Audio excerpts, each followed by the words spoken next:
Welcome to the College Board Search webinar, Recruiting Gen Z. This session is all about how you connect with the students that you license in Search and reaching them where they are. In higher ed admission offices, we know you're talking to these Gen Z students every day, so you totally get the essence of what drives and inspires them. But operationalizing changes to your recruitment plans and to your search communication so that both are hitting the right notes with your Gen Z audience, it definitely takes time and expertise that might not be accessible to you given the workload that you are managing and the demands on your time and your attention. So imagine investing in contacts of students who have opted in for college communication, who live in your primary market and have indicators of academic fit, and then dropping them into a communication plan that really doesn't inspire them. We hope that the information we've prepared to share with you today is both a refresher on Gen Z attitudes and maybe inspires some bold new ideas. I'm Carolyn Knoll-Sorg. I work in the Recruitment and Enrollment Solutions team at College Board, where I help enrollment leaders learn about search and implement their search strategies. I've been in this role for about 4 years, and I served previously on campus in admission and enrollment management roles at 2 small private colleges and at a large public university. And at that second small private, I was the chief admission officer, and I had responsibility for search and the recruitment communication plan. And I'm Amanda Soul. I work on the Recruitment and Enrollment Success Management team here at College Board. And in this role, I consult with enrollment managers to help them make the most of College Board search platform and data. I've been at the College Board for about 5 years, like Carolyn. Prior to that, I was also an enrollment manager. I led recruitment at a small private college in Ohio, where I worked on search and marketing and communication flow. So this was an especially fun topic to dive into for me today. I was always trying to find ways to stay on top of trends and opportunities for reaching students in a meaningful way. And you may notice our photos on the screen look a little different than we do on the video. We thought it would be fun to show a trend that we've noticed of filtering photos to look a lot like a Pixar character recently. This was done on an app called Voila, where you can make any image into a 3D cartoon. So we thought we'd have some fun with that today. All right, let's take a look at today's agenda. We'll begin by setting the scene with a snapshot of student mindset. And we'll actually point to data from a variety of Gen Z surveys, including our own survey of the class of 2020. So Amanda will walk you through those findings next. And then from there, we'll lean on College Board's own work with Gen Z students and share learnings from our marketing colleagues who manage these campaigns. There are 3 primary areas of focus, which you see noted here. And we'll walk you through examples, results, and imagery of our own efforts to engage Gen Z students. We'll take a case study approach here with the goal of giving you some tangible examples to spark ideas for your own efforts. And because a successful search is equal parts the content you create and who you share it with, we want to wrap up with some fundamentals on search to make sure you're not missing any students who should be hearing from you in your campaigns. Our colleagues Alyssa Mim and Lindsay Buckingham spearhead our marketing efforts to Gen Z, and they deserve credit for much of what Amanda and I will show you today. And lucky for us, Alyssa and Lindsay are in the chat today, so you can send your questions using either the Q&A or chat panels in Zoom, and they'll add additional color to anything we cover in this presentation, and they'll answer your questions. If there's time, we'll answer additional questions live at the end of the session. And we will provide a copy of this slide deck and recording link after the session. So with that, I'll hand it over to Amanda to get us started. All right, thank you, Carolyn. So to level set today, the Generation Z population was born between 1996 and 2015. Dr. Corey Seemiller, a Gen Z expert, defines Gen Zers as having a great desire to change the world and make it a better place. Taking some facts from insider.com, we found that the high school graduating class of 2020 are definitely part of Gen Z, with most being born in 2002 in a post 9/11 world. They're younger than the iPod and were in kindergarten when the first iPhone was released. They were 1 when MySpace started, 2 when Facebook was created, 3 when YouTube debuted, and 4 when Twitter was launched. I myself maybe graduated college and started my first job as an admission counselor the year the class of 2020 was born. So it is really interesting to think about them now being in college. So to start, we're going to take a quick look at some of their insights about their recent experiences. In each year since 2017, the College Board has conducted a survey which asked about attitudes, behaviors, and aspirations of graduating high school students. This learning informs the College Board's strategic agenda and enhances our understanding of students' priorities and needs. The questionnaire features a mix of standard questions, which are repeated every year, and custom questions to address any new topics that are relevant. So, of course, for the 2020 survey, several new questions were added to understand the impact that COVID-19 is having on students' high school experiences, plans for the future, and their daily lives. Online surveys were taken by more than 40,000 high school graduates in 2020, including some international students across last year from June 9th, 2020 to September 28th, 2020.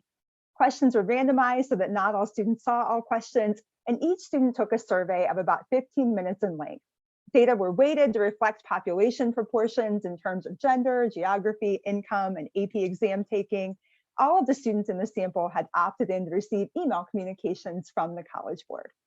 And before we jump in, I just want to preview that we are currently wrapping up data collection on the survey for the class of 2021, and those results will be available and shared early this fall. So first, we took an in-depth look at the overall high school experience and found that the college planning process and academic achievement remained at the top of the list of the most stressful aspects of high school.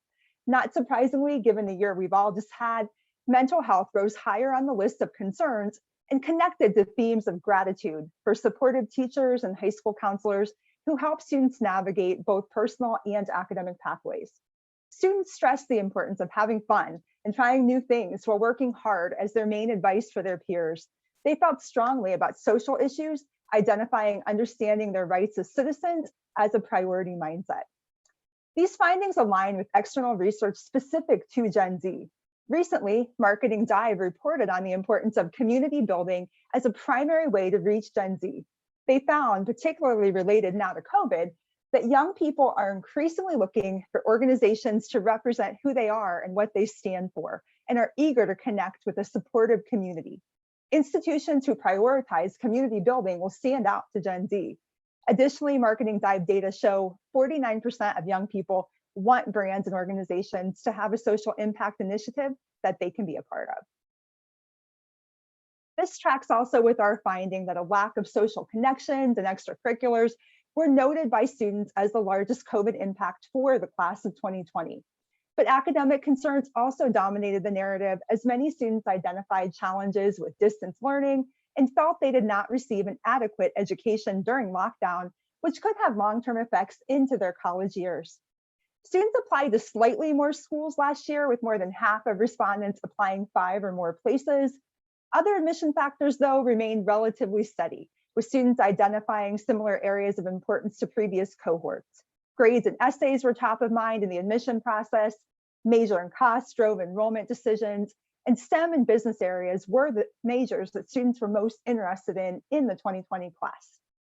To relate this back to Gen Z, consider how COVID has possibly shifted conversations on your campus about academic delivery and major offerings. Marketing Dive reported, and I quote, "Social media has shaped Gen Z's attitudes about personalization, with 75% of survey respondents saying they're more likely to buy a product if they can customize it." Their data, which comes from the Center for Educational Kinetics, showed that Gen Z tends to consist of self-starters and entrepreneurs, with 62% of the group planning to start or possibly start their own business someday, a higher percentage than any other grad generation. Colleges and universities may do well to think outside the box with how they present and offer majors and minors moving forward. Speaking of how you present yourself to students, as part of our exploration, we also took a close engagement with college and university marketing. Nearly all of the students in the study, 97%, received email communication from colleges, while 91% received traditional snail mail outreach. It's interesting to me, as someone who started in admissions in the early aughts when the class of 2020 was just born, that nearly 10% of respondents today did not get college mail, demonstrating how much channels have shifted in a relatively short time frame, as that was our main recruitment channel 18 years ago. The efficacy of your outreach and your efforts is notable. Students reported that the information they received from colleges was largely very helpful. In fact, a full 50% of students said that the information they received from colleges helped them a lot or somewhat to learn about colleges they hadn't considered before. And more than 60% said information from colleges they were already interested in helped them a lot or somewhat as well. We're going to tie all of this information to recruitment practices and opportunities a bit later today. But it's striking to me, as someone who works with institutions on a daily basis within College Board Search, how promising this information is. Prospecting and the idea of attracting new students to your institution, as well as solidifying your position with those who may have heard of you before, is a huge piece of what Search is meant to do. Search helps you to find students who are unfamiliar with your campus and learn more, which is vital for enrollment. Related, we also looked at institutional outreach and its impact on a student's decision on which colleges to research, apply to, and ultimately attend. This information was also valuable, particularly again at the top of the funnel stages of students further researching colleges.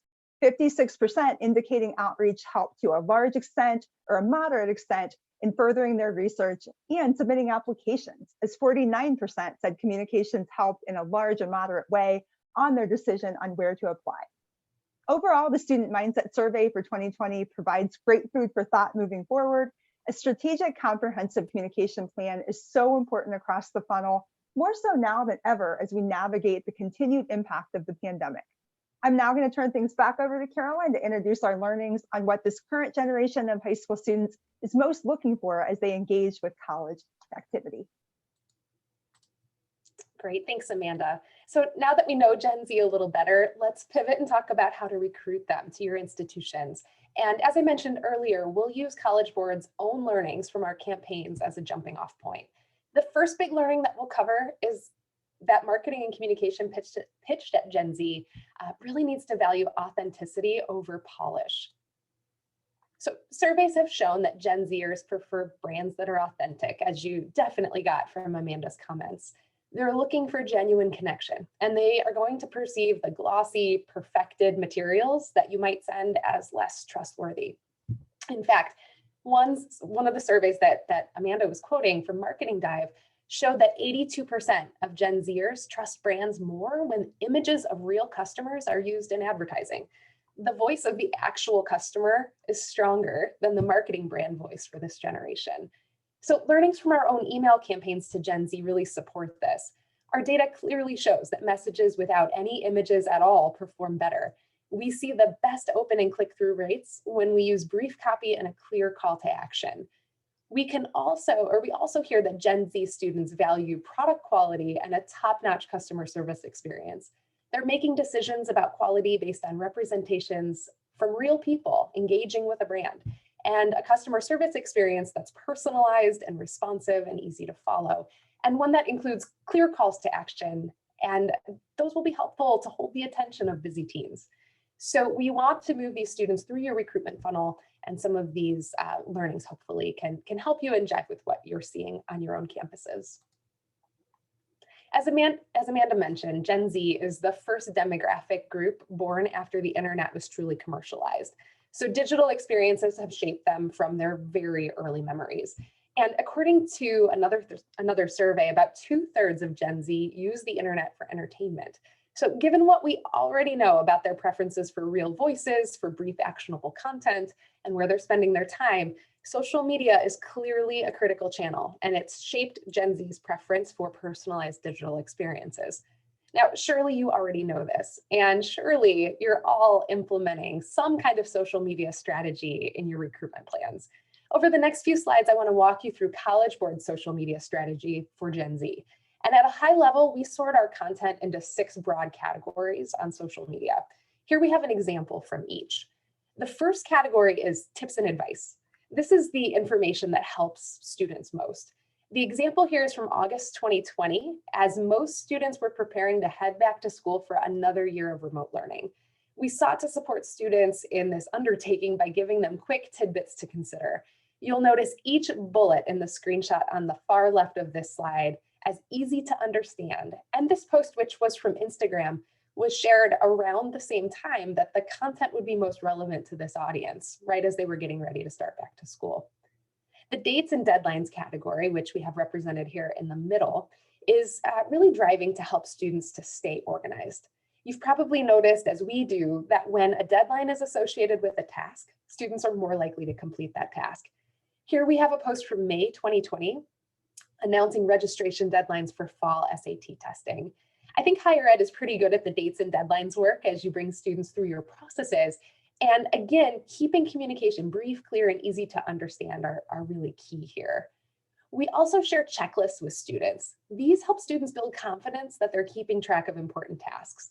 The post on the right side of the slide is from December 2020, and it gave students a clean process to consider for their college applications. You might consider content framed this way for your own processes, again, keeping it simple and consistent with the way you're communicating about your task items for students in other channels. Interactive posts prompt easy engagement. Here, we invited students to screenshot our post and fill in the blank. The key here is keeping your ask simple and low lift on the part of the student and/or speaking to something already on their mind. Some examples we want to call out might be tagging a friend on a relevant post, which is a quick and easy action, or maybe telling you about their favorite class. Who doesn't love to talk about their favorite things? Or in the case of the example on their screen, have their questions answered. These kinds of interactive posts get students interacting with each other and you, and that's important. TikToks and Reels are really important right now. We know students are gravitating towards short form video content. The Instagram algorithm also favors Reels right now. So posting a video in this format is going to get you 5 times more views than if you just post the same content as a post. Again, you're aiming for accessible content here that's consistently refreshed and that you don't need to really worry about having high production value. Again, more authenticity, less polish.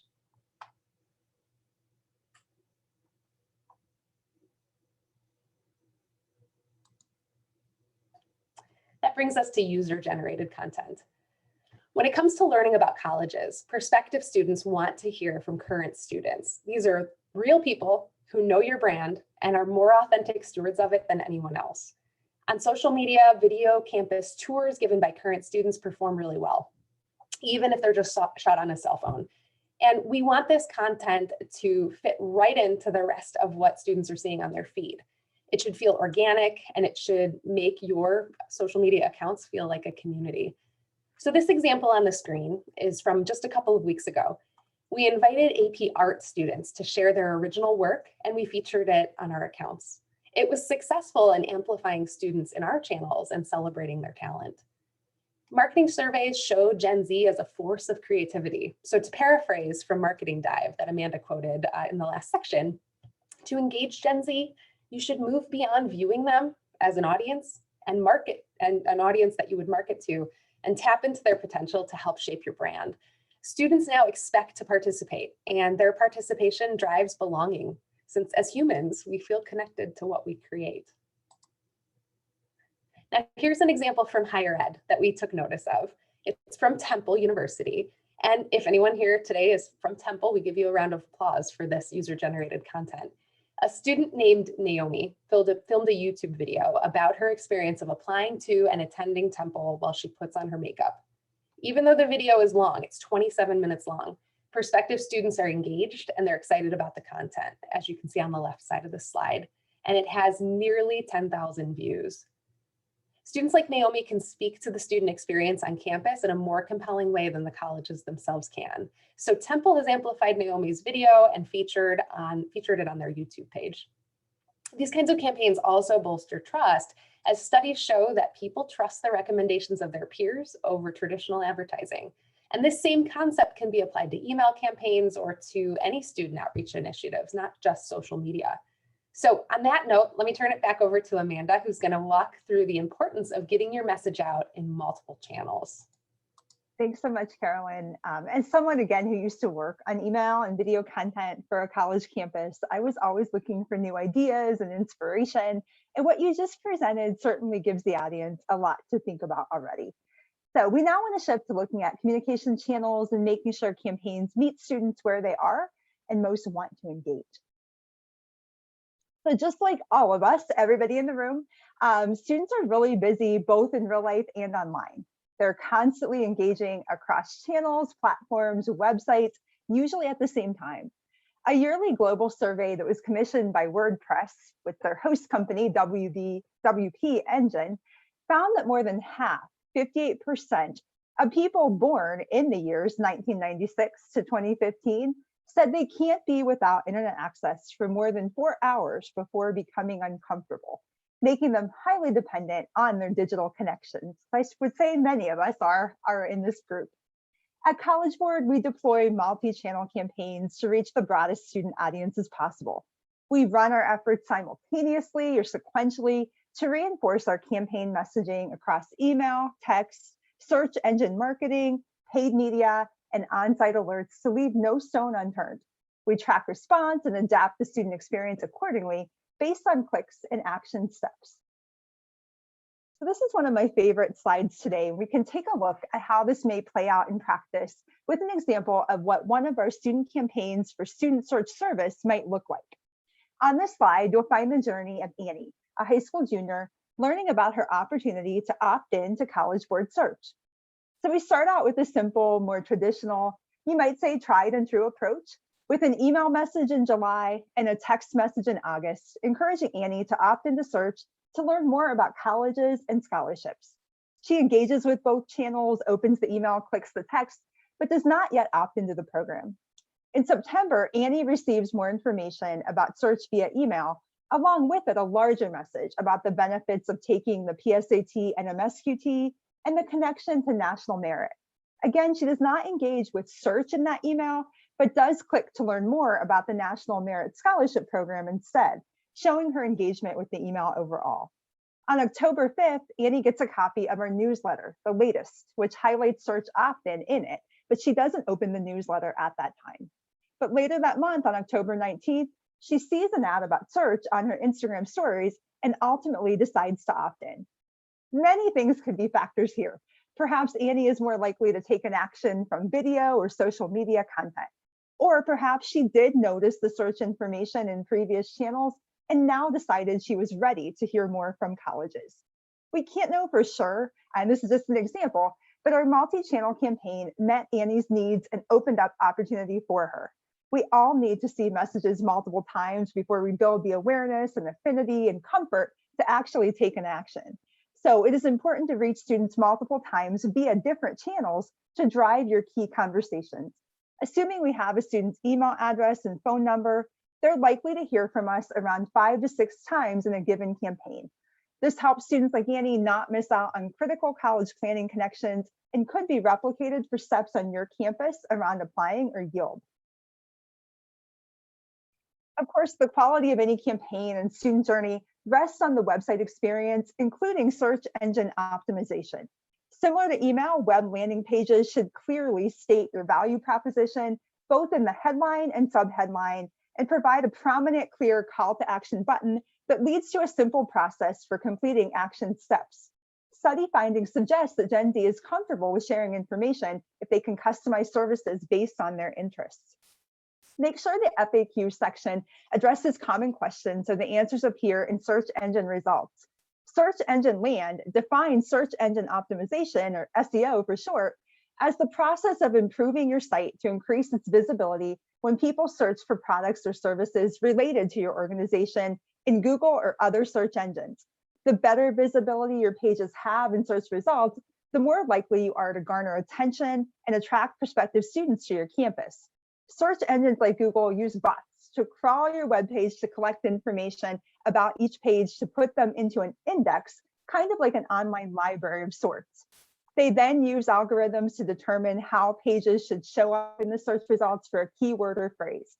Your results and where and when you appear connect back to the quality of the information on your pages and how a search bot estimates how well your website can give a user what they are looking for. This is a lot to take in, so just a reminder here that members of our marketing and communication team are here in the chat to answer your questions. I'm going to turn things back to Carolyn to discuss best practices for reaching Gen Z through segmentation and personalization. Great, thanks so much, Amanda. So let's jump right in. And I think that this last section is going to build on a lot of what we've talked about in the previous two, as well as the context setting that Amanda did at the beginning. So surveys of Gen Z have found that they expect websites and digital experiences to be really personalized. In fact, 70% of them believe a website should know what they're looking for before they even tell it. That comes from Marketing Dive. With these attitudes on personalization, you need to segment your messaging with this audience to speak to their specific attitudes and interests. And you can extrapolate those web expectations to any and all of your channels. You can't take a one-size-fits-all approach anymore. A lot of the segments we work with are available to you too in search, and they're right on your search output file. We segment College Board messages to students based on their cohort year, the coursework we know they're taking, where they're located, and whether or not a key action has been taken. For example, a sophomore is going to get a different checklist than a senior. An AP student is going to get different advice than someone who's not yet taking AP. A student in Arizona is going to get different dates and deadlines information compared to a student in, say, Michigan, which is one of our contract states. Whether or not a key action has been taken will set a student on two different journeys with different calls to action and different milestones along the way. Here's an example of a segmented email that worked. On average, our email open rates to students at College Board are in an 18 to 20% range with a 2 to 3% click-through rate. So this email that we're showcasing here beat both of our averages. This segment was AP students who recently created a College Board account but had not opted into search. That's a pretty specific group. We sent this message to them right after AP course signups in the fall. The timing on the message was key to make the content relevant. AP was on their mind, and we called out their inclusion in the AP program right in the subject line. The message was brief, 2 paragraphs, and it defined the value for the student, which was connecting with colleges and scholarship opportunities. It has a clear call to action.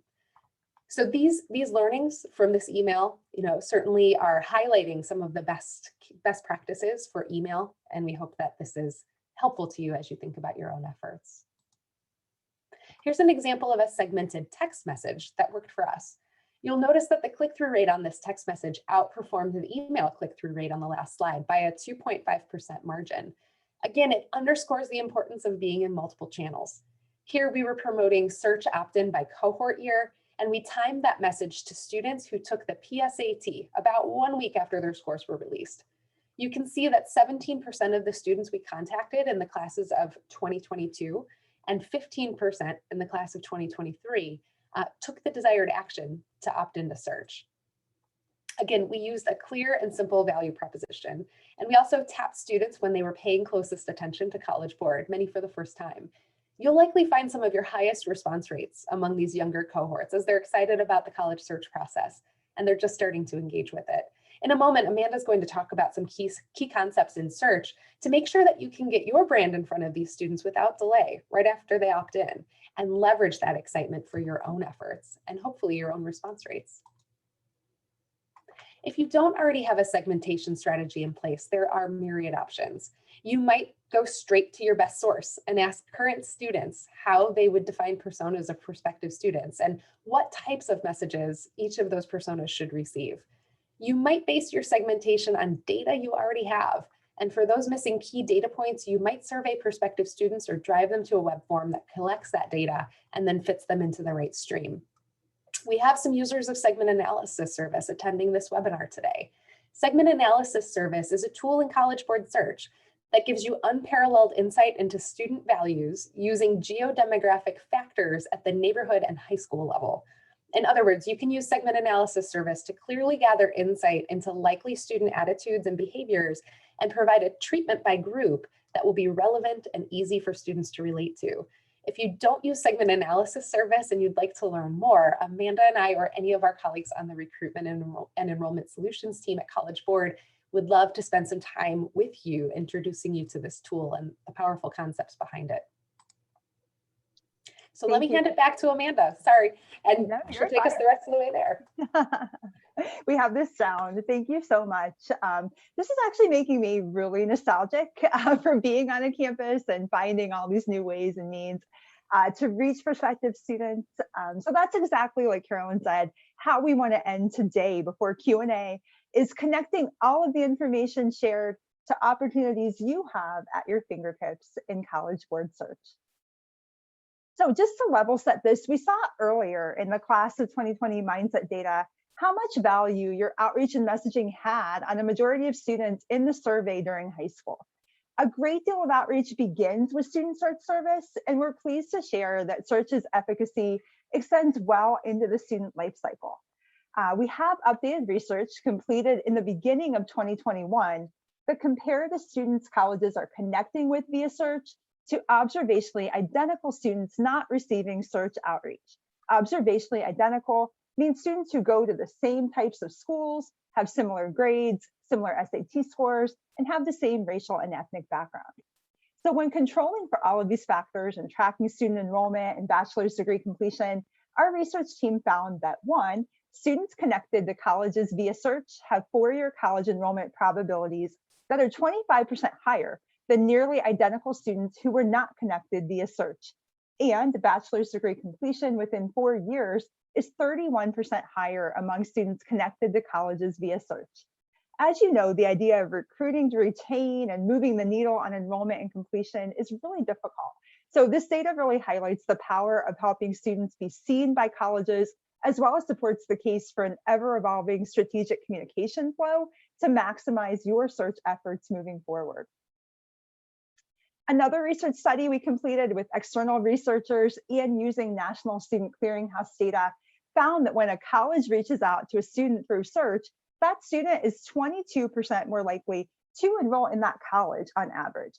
So across 1,500 four-year colleges who use search, 32% of students, that's nearly 1 in 3 students enrolling in four-year colleges nationwide, were connected via search to the institution where they matriculated. This illustrates the research and the power of facilitating college connection.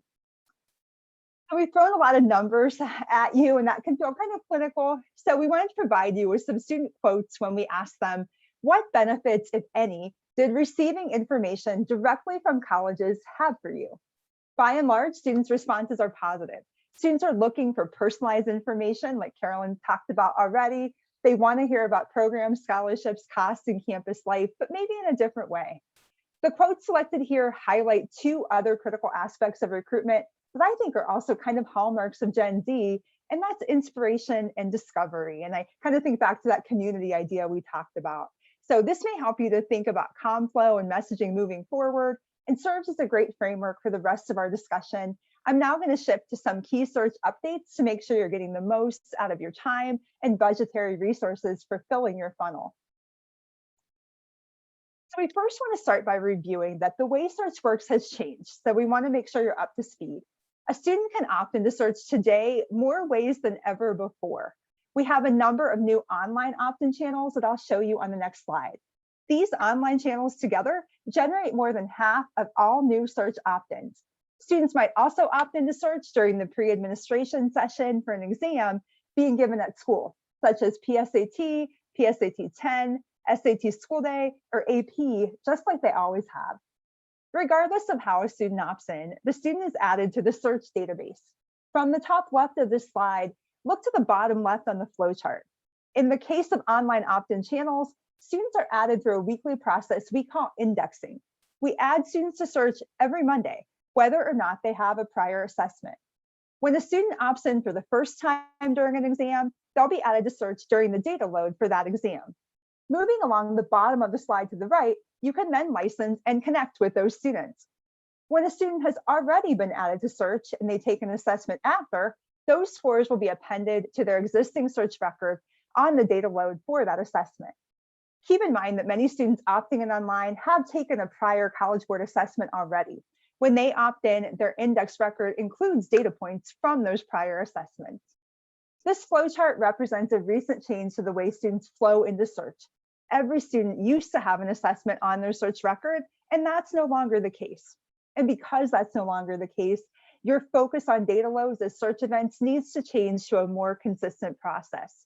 This will give you the opportunity to talk to students sooner when they first opt in and are paying close attention. As we saw in the flowchart earlier with the student Annie, this timeline varies across students and channels, so a year-round approach to search campaigns will serve you well. Let's take a closer look at those opt-in channels I mentioned on the last slide. On the right side of this slide, you'll see the various ways students can opt into search, and every one of them occurs during an important step a student takes on the path to college. In the past, students primarily opted in from a paper and pencil test, which is still represented here in the lighter shade of purple. But today, students can opt in through a myriad of digital channels represented here in the darker purple circles. The channels driving the most new opt-ins are the PSAT Suite and SAT School Day, which make up 35% of all opt-ins. College Board account creation at 20%, College Board account login at 19%, and online SAT registration, which has driven 16% of all search opt-in. Thanks to these many channels for students to opt in online, search is still the largest database of students qualified with an assessment score, despite COVID-related disruptions to testing. While COVID has had an impact, it's less than you might think. In search, the class of 2022 today is trending at 96% of last year's 2021 volume and has reached almost 2 million students this month. More on that on the next slide.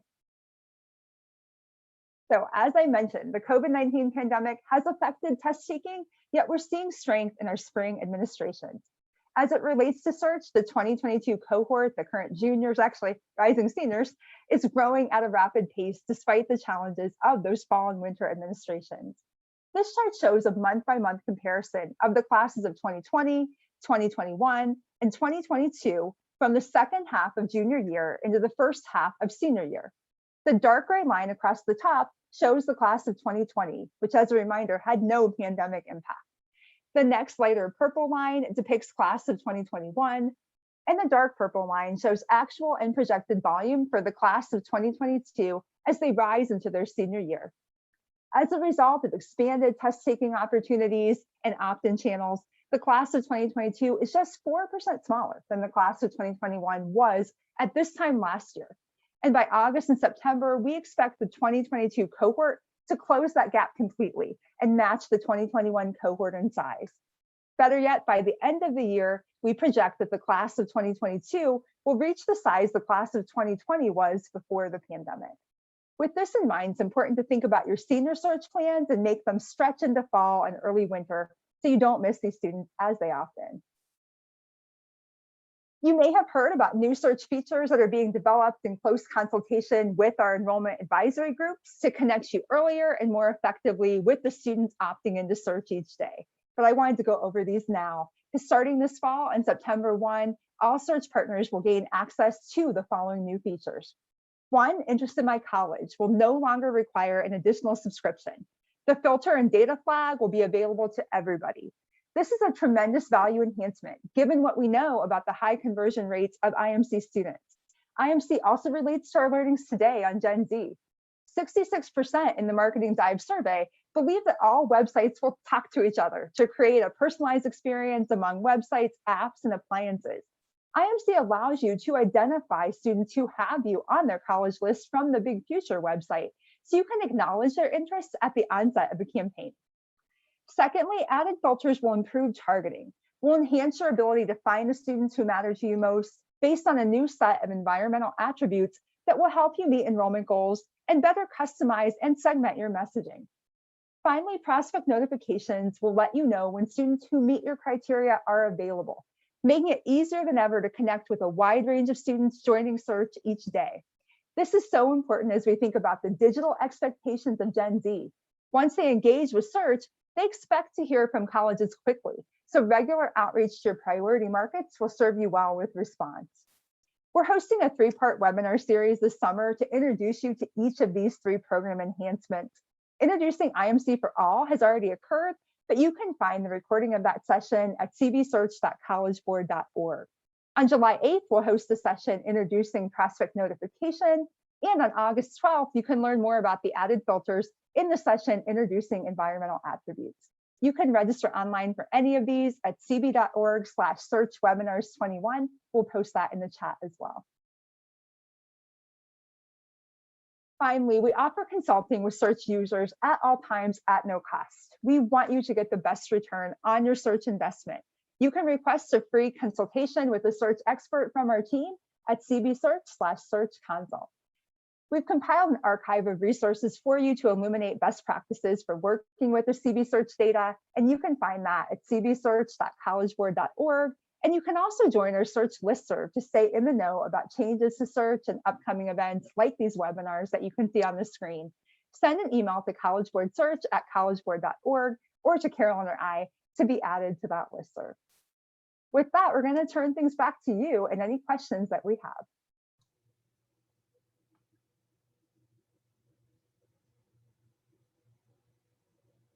We have a question in the Q&A box here about Interest in My College and how those students are incorporated into a communication flow. So I think if I'm understanding your question correctly, these would be perhaps recommendations for how to utilize Interest in My College in your plan.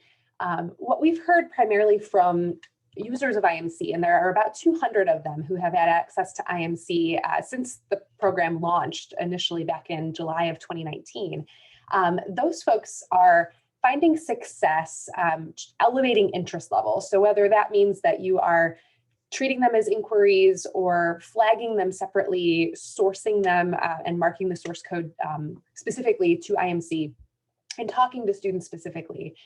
Interest in My College students have added your institution to their college list on Big Future, as Amanda mentioned. And so this is a great opportunity for you to really kind of harness that interest and grab the student's attention when you know they're paying attention to you and advance that conversation.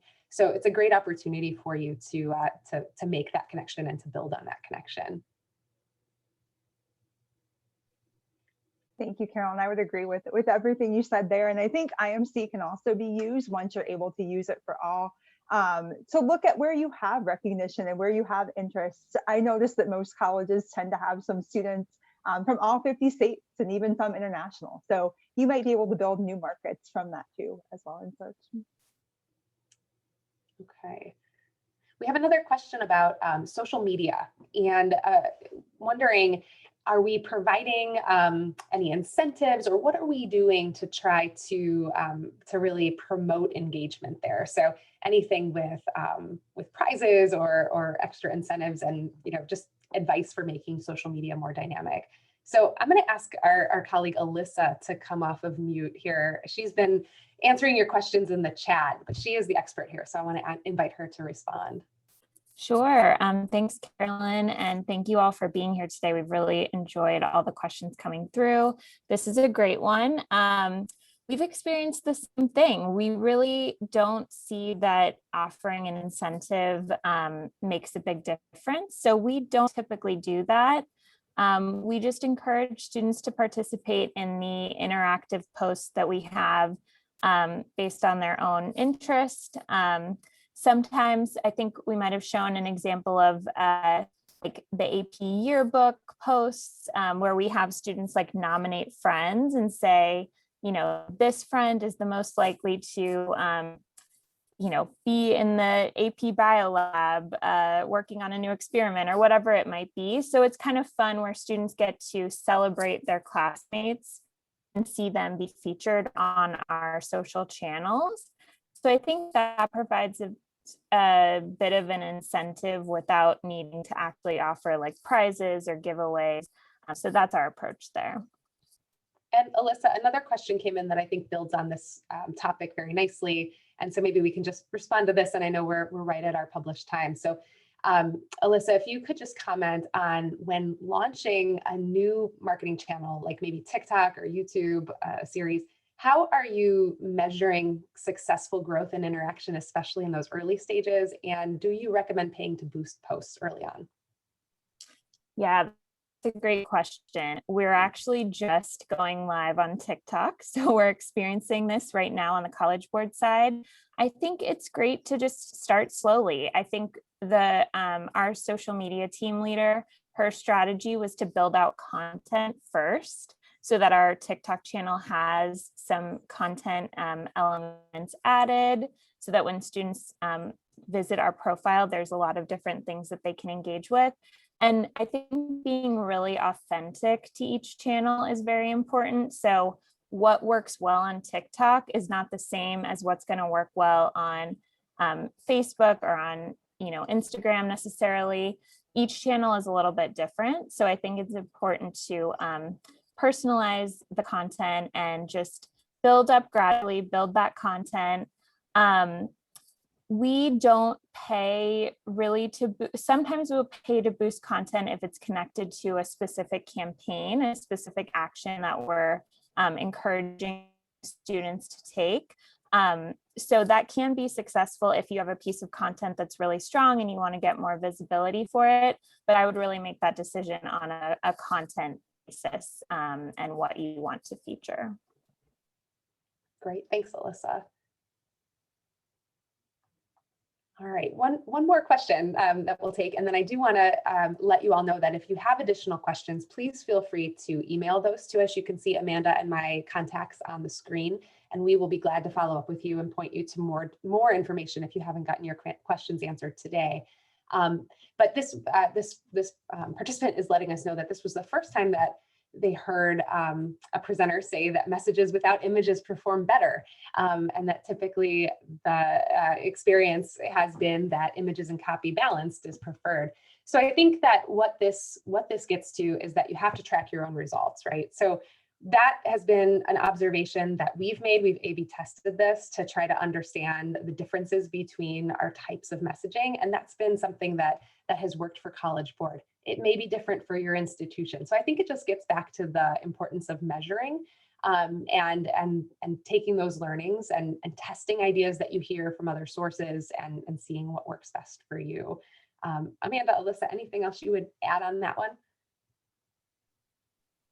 Hi, Carolyn, it's Lindsay. I'm also on the marketing team. I think that's exactly right. We definitely would encourage you to test and learn. Every audience responds differently to every organization.